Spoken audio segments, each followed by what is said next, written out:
Pakistan has asked the International Monetary Fund for help more than 20 times since the late 1950s. Not once. Not twice. Over 20 separate bailouts spread across 7 decades, each one promising to be the last. And yet here we are again, watching the same country walk into the same room, asking for the same kind of rescue, for reasons that never seem to change. This is not a story about one bad year or one corrupt government. This is a country that has built an entire economic identity around borrowing money it cannot pay back, and somehow keeps finding lenders willing to hand it over. So how does a nation of over 240 million people end up permanently trapped in debt? And why can nobody, not the IMF, not the generals, not the elected governments, seem to break the cycle? Start with the number that should terrify any economist. Pakistan's external debt now sits close to $100 billion, and the country's own central bank holds foreign currency reserves of roughly $17 billion. That's barely enough to cover 3 months of imports. 3 months. If something goes wrong, a spike in oil prices, a bad harvest, a regional conflict, Pakistan doesn't have a cushion. It has a countdown clock. And the IMF itself has warned in its own reports that Pakistan could be the next country forced into a full debt restructuring if it fails to hit its bailout targets. That's not an outside critic saying this. That's the lender. The most recent rescue package was $7 billion, Pakistan's 25th arrangement with the fund.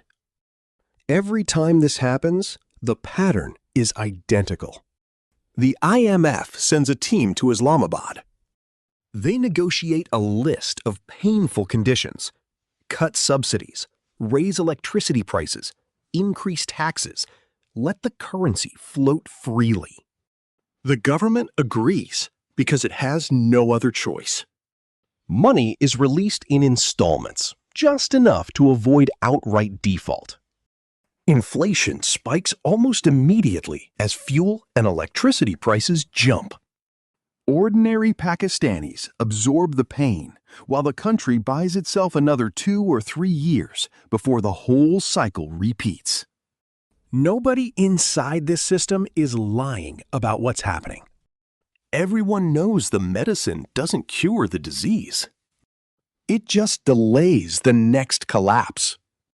To understand why the disease never gets cured, you have to look at how Pakistan actually collects money from its own citizens. The country has one of the lowest tax-to-GDP ratios of any major developing economy. Whole sectors of the economy, agriculture, large parts of retail, most of the real estate market, operate almost entirely outside the tax net.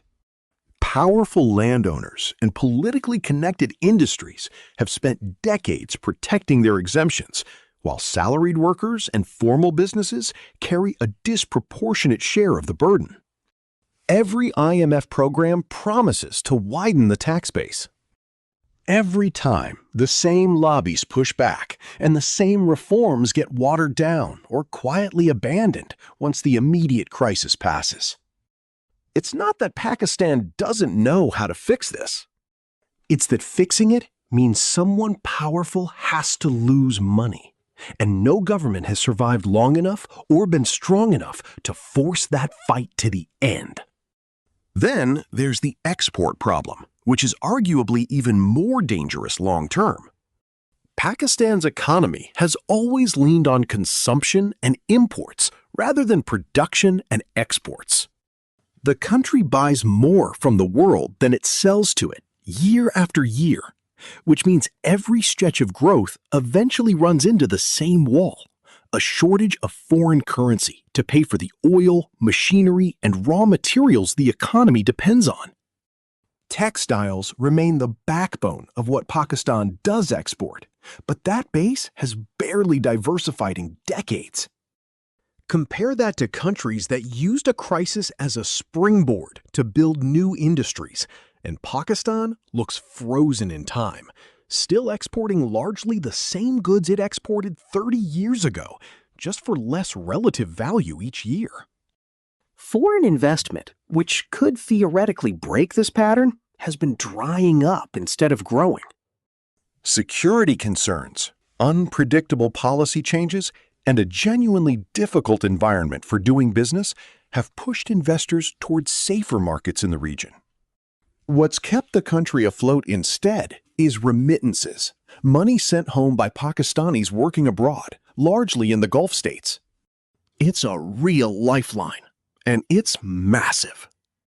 But it's also not a strategy. Remittances rise and fall with the health of foreign economies and the mood of foreign governments toward migrant labor. Building your financial stability on decisions made in other countries' labor markets is not sovereignty.